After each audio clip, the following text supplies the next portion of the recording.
कृत्वा यथा न्यायं देवतानां च पूजनं कर्तव्यं प्रयतः नित्यं श्रेयः कामेन मानवैः।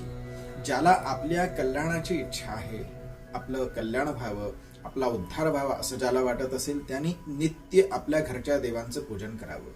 परंतु हे पूजन करीत असताना मनुस्मृतीमध्ये ते विशेष शब्द दिलेला आहे, शुचिर भूत्वा। ही शुद्धता म्हणजे काय?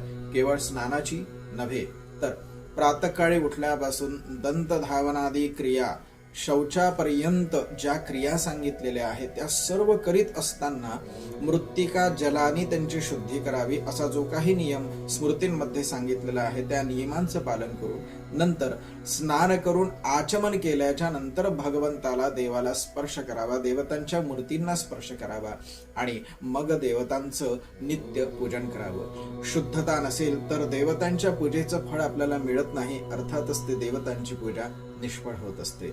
म्हणून या श्लोकाच्या आधारे शुद्धता होऊन शुद्धता शरीराची करूनच आपण देवतांचं नित्यपूजन करावं। नमस्कार।